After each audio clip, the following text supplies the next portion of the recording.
Olá, queridos. Ares Cairene, Deus abençoe a todos vocês. Como eu sempre digo, este é o dia que fez o Senhor. Alegremo-nos e nos regozijemos nele. Lição de número 6, hein, gente? O Filho como verbo de Deus. Então, o que é o verbo? Você conhece o Logos, que tanto é falado na filosofia quanto o Logos do Evangelho de João? O Filho é realmente Deus? Essas e outras perguntas aqui nesta lição. Siga, compartilhe, dê um like, se inscreva no meu canal, Adalberto Teles. Vamos para o que interessa, irmãos. Texto em classe, João, capítulo 1, do 1 ao 5, versículo 14. Palavras-chave: Filho, Verbo e Deus. Introdução: o prólogo de João, João 1, do 1 ao 5, 14, apresenta o Filho como Logos, verbo, palavra, às vezes discurso, tal, mas aqui verbo ou palavra.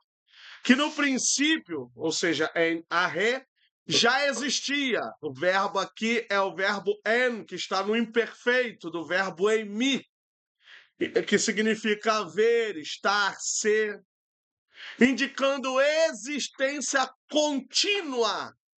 Estava com Deus, proston theon, relação pessoal e comunhão, e era Deus, theos ren en hologos. A afirmação da natureza divina do Filho. João une categorias hebraicas, a palavra criada do Gênesis, de Gênesis 1 e Salmo 33, e gregas, o Logos, como princípio racional, para revelar que o Filho é eterno, pessoal e plenamente divino. Fundamento cristológico da fé da igreja. Por isso que os verbos estão no imperfeito, porque ele era e sempre há de ser, por ele ser Deus como Pai. Então, o verbo no imperfeito dá essa ideia de algo que ainda não está acabado completamente, ou seja, ele era lá atrás, ele é o verbo também hoje. Então, ele é junto de Deus, ele está diante de Deus, ele é com Deus, ou era, como está aqui, né? Proston theon. Primeira grande seção, o verbo como Deus eterno. Primeira subseção, o verbo pré-existente. O texto afirma que o verbo era, no princípio, em arre, antes de qualquer criação, o que exclui a ideia de que o filho seja criado. Então a gente sempre tem que entender filho gerado e não criado. O uso repetido do imperfeito en, que aparece 3 vezes aí, no princípio era o verbo, e o verbo estava com Deus, e o verbo era Deus. 2 vezes é usado como era, e uma vez é usado como estava. Indica a existência contínua e anterior ao tempo, em contraste com egêneto. Tornou-se, veio a ser, veio a existir. Então, um verbo está no imperfeito e o egêneto, né, o verbo en, estava ou era, é imperfeito, e o verbo egêneto de gignomai, que significa tornar, vir a ser, existir, está no aoristo, que o aoristo não tem um aspecto temporal, usado para as criaturas. Então, observem que o egêneto é usado para as criaturas, mostrando que o Logos não passou a existir, mas já existia eternamente como filho, Riós, junto do Pai, que aí seria o proston theon. Então, Jesus é o Filho pré-existente, Jesus é o Filho eterno, Jesus é o Filho que sempre esteve junto com o Pai e só pode estar junto com o Pai, ou só pode estar frente a frente com o Pai se for igual a Ele. E é isso que Jesus é em essência, e é isso que o Espírito Santo é em essência. Então a gente tem três pessoas, mas uma só essência. Então, João, ele não usa os verbos no tempo que a gente acha convenientemente apenas. Ele tem a perspectiva teológica. Por detrás disso tem todo o teor teológico que João quer transmitir para a igreja joanina e também para nós na atualidade. Segunda subseção, o verbo como pessoa distinta. A expressão proston theon, voltado junto ou a para Deus, em relação a Deus, indica não apenas proximidade, mas comunhão pessoal, revelando distinção relacional entre o Verbo e o Pai. Ou seja, o Verbo, a palavra, é o próprio Filho e o Pai é Deus. Sem separação de essência, porque esse junto não ou com, ou não é apenas uma questão relacional ou de proximidade, é realmente apresentando que Jesus é Deus, que é o que está no texto. No princípio era o Verbo, e aqui, inclusive, na nossa imagem essa parte de João, né? No princípio era o Verbo, e o Verbo era Deus, e o Verbo estava com Deus, ele era desde o princípio, né? Então você tem várias vezes e aí você tem todas as coisas foram feitas por meio dele. Então você tem toda essa perspectiva dessa essência que é própria às três pessoas, mas a distinção de pessoa que é própria também da Trindade. Então, o nosso Jesus, ele é Deus junto com o Pai. O Verbo é da mesma essência do Pai. A declaração Theos en Logos, ou seja, Deus é o Verbo, ou seja, e o Verbo era Deus, né? Porque o sujeito aqui, Logos, né? E o Verbo era Deus, afirma a plena divindade, né? A plena divindade do Filho. A construção ressalta a qualidade da natureza do Logos. E se observar,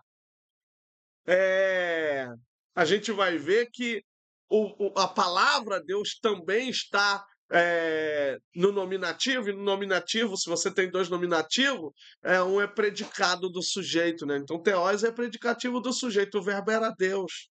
Afirma que a plena divindade do Filho, a construção ressalta a qualidade da natureza do Logos, isto é, tudo que Deus é, em essência, o Sia, o verbo também é, sem confundir as pessoas. Ou seja, ali nós não temos dois sujeitos, nós temos um sujeito com o seu predicado. O verbo também é sem confundir as pessoas, como eu já falei. A igreja primitiva, contra o arianismo, afirmou que o filho é homoousios, da mesma substância, ou seja, da mesma essência e da mesma substância do Pai. Pois João não diz que o verbo era um Deus, mas que era Deus em natureza.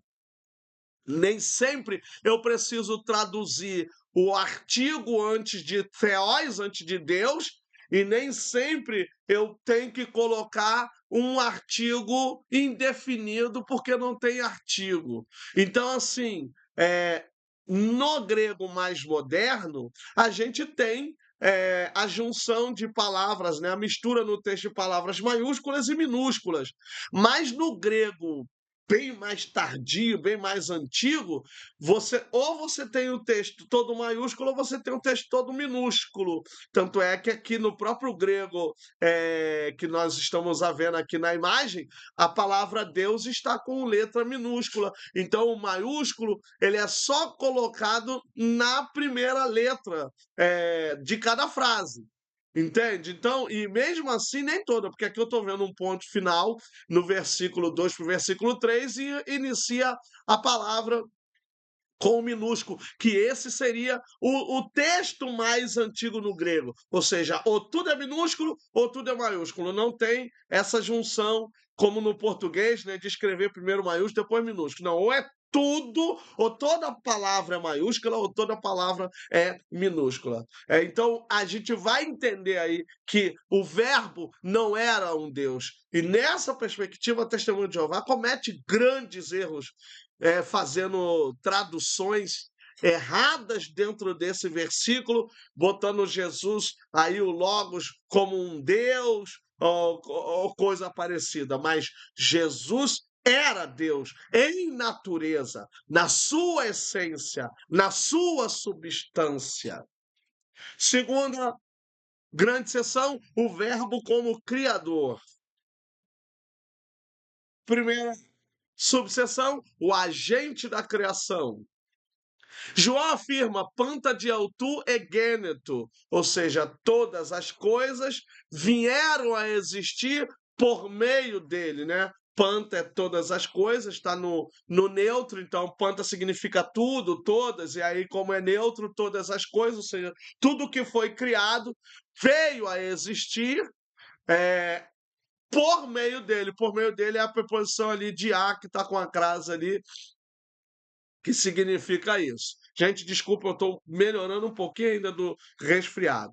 Usando o verbo egêneto para a criação e a preposição de agência instrumental, revelando o Filho como mediador ativo da criação. Por isso que a preposição aqui é traduzida por meio dele. Ou eu poderia traduzir, veio a existir através dele, porque através de é por meio de. Então, a estrutura no grego já dá a ideia de que Jesus é a base, a estrutura, a essência da própria criação. Nada do que existe veio a ser sem o Logos, o que ecoa em Gênesis primeiro. Disse Deus, haja luz, né? Haja luz e houve luz, ou outras coisas. E Salmo 33:6, mostrando que o Filho participa plenamente da obra criadora do Pai. Ou seja, é essa palavra que cria, é esse hologos, é essa parte do Filho que vai trazer a criação, a existência, que vai vir a ser a existência da criação, que é a pessoa de Jesus, a palavra, que é o Logos, que é o Verbo. Eu tenho um artigo, gente, que se vocês desejarem, vocês me falem, que eu coloco o link lá nos comentários lá. A relação entre o prólogo do Evangelho de João, que é o Evangelho capítulo 1, do 1 ao 18, e de 1 João 1, do 1 ao 4. Muita coisa que está aqui parecida eu falo nesse artigo. A fonte da vida, e tem muito grego lá, tá, gente, com a tradução. Segunda subseção, a fonte da vida. No Logos estava a vida, em autu, zoe, en. E João emprega zoé não apenas como vida biológica, que é a palavra bios, daí biologia, tal, e outras, e biologia, biólogo e tal. Essa palavra bios praticamente quase não aparece na Bíblia. Eu não lembro se no Novo Testamento, eu tenho que até fazer uma análise, mas geralmente a palavra é Zoé, que significa vida. Inclusive, tem pessoas com o nome de Zoé, que significa isso, significa vida. Então, João emprega esse substantivo. mas como vida plena, espiritual e eterna, que procede do Filho e é comunicada aos homens, ou seja, nele, ou seja, no Logos, estava a vida. Então a vida vem a partir dele. Por isso que João diz que todos que creram no nome do Senhor, Deus lhes fez serem feitos filhos, né? Deus fez-lhe filhos de Deus. Deus lhe deu esse direito de serem filhos dele. Então, não é apenas uma vida qualquer, mas é a fonte. O Logos é isso. Ele não é apenas uma vida criada, mas é sua fonte sustentadora. Ele sustenta, é o que fundamenta a soteriologia joanina. Só em Cristo há vida verdadeira. Então, Jesus, ele é a vida verdadeira. Somente nele tem a vida verdadeira. E quem está em Jesus tem vida verdadeira, porque nele está a vida verdadeira. Então, ele é a fonte da vida. E a gente vai ver que ele mesmo diz isso, né? Eu sou o caminho, é a verdade e a vida. Então, é Jesus a essência da vida. Somente Jesus pode vencer a morte com a vida. Somente Jesus pode nos fazer ter vida. Então, ele é a fonte de toda a vida. A terceira subseção, a luz dos homens. A vida do Logos é a luz dos homens. Το φως των άνθρωπον. E a luz brilha, fainem, presente durativo nas trevas que não a dominaram, catelaben, não venceram, não compreenderam. O Filho, como verbo criador, também é o verbo iluminador, aquele que dissipa as trevas. Lembram? O povo que estava em trevas viu uma luz. Olha aí, Isaías se cumprindo em Jesus. Aquele que dissipa as trevas da ignorância e do pecado, revelando o sentido da existência humana diante de Deus. Então, o verbo faine, de faino, é um presente durativo, ela brilha constantemente nas trevas. Que não, desculpa, gente, que não a dominaram, as trevas não têm poder sobre a luz. Gente, só existe escuridão aonde não tem luz. Porque aonde a luz chega, não existe escuridão, não existe trevas. Por isso que aonde Jesus chega, ele vence a escuridão, ele vence as trevas.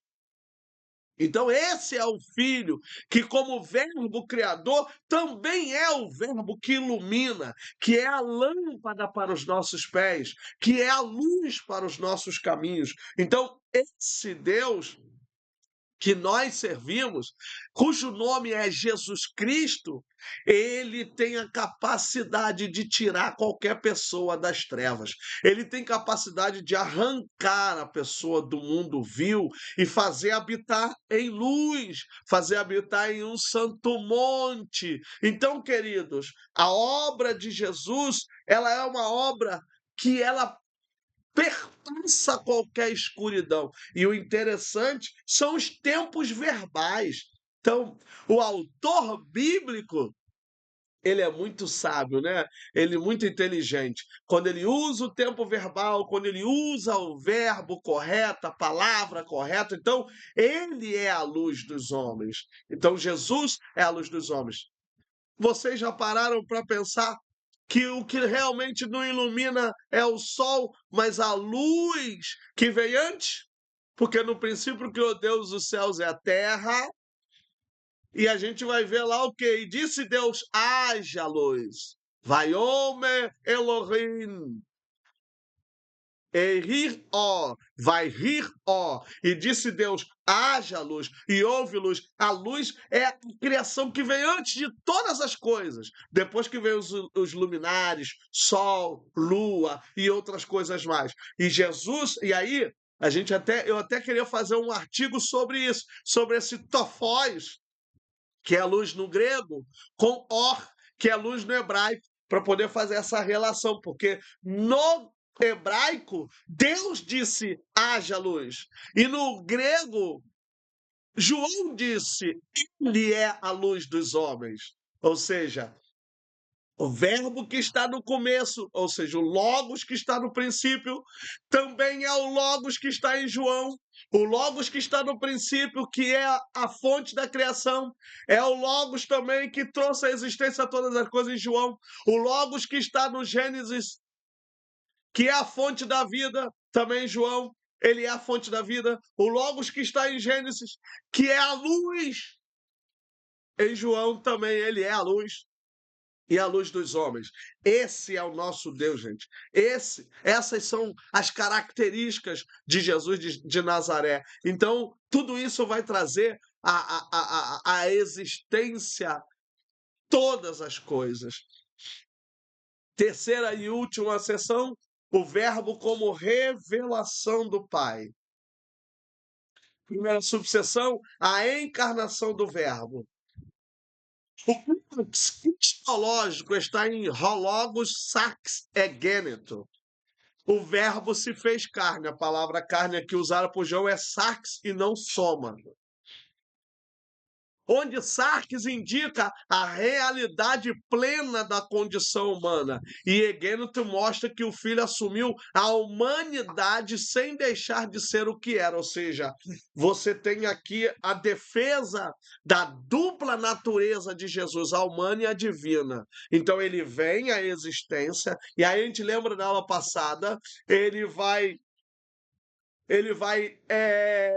ter comunhão com a gente, vai se solidarizar com a gente, se tornando humano. Egênito mostra que o Filho assumiu a humanidade sem deixar de ser o que era. O Logos eterno entra na história, não como aparência, mas como verdadeiro homem habitando entre nós, Skenosen. Armou sua tenda, habitou, tabernaculou. Linguagem que remete ao tabernáculo e à presença de Deus no meio do povo. Porque ele habitar, no caso, é ficar para sempre. Ele tabernácula, ele está tabernaculando, porque ele volta para o Pai. Então ele está entre nós, ele arma sua tenda entre nós e as suas diretrizes é que vão fazer essa tenda se movimentar. Então, o verbo se faz carne. Essa palavra sax é muitas das vezes usado por Paulo no sentido negativo, mas 1% lá ele usa no sentido positivo. E aqui João usa a palavra sax, não com a mesma perspectiva que Paulo, mas ele traz a realidade plena da humanidade. Então Jesus se torna carne, mas não se torna pecador como nós somos pecadores.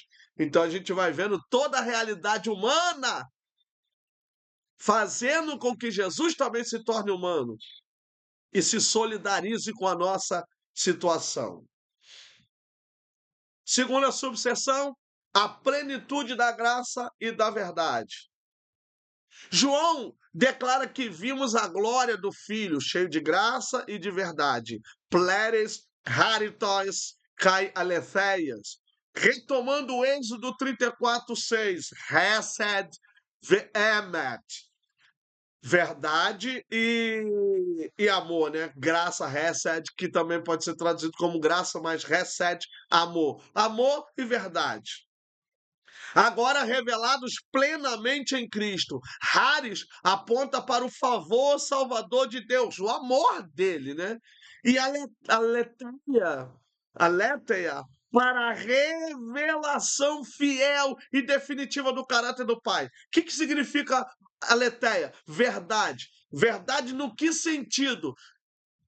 Tudo que não pode ser falseado, tudo que não pode ser oculto. Essa é realmente a ideia da encarnação de Jesus. Jesus veio para desnudar, Jesus veio para revelar toda a verdade de Deus, porque verdade é tudo aquilo que não pode ser oculto, tudo aquilo que não pode ser escondido.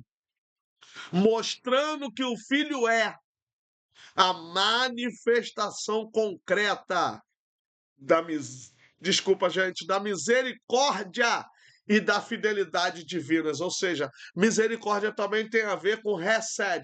Então, Deus fez para o ser humano, em sua criação, salvação, é amor, graça e misericórdia. Terceira e última seção, o revelador do Deus invisível.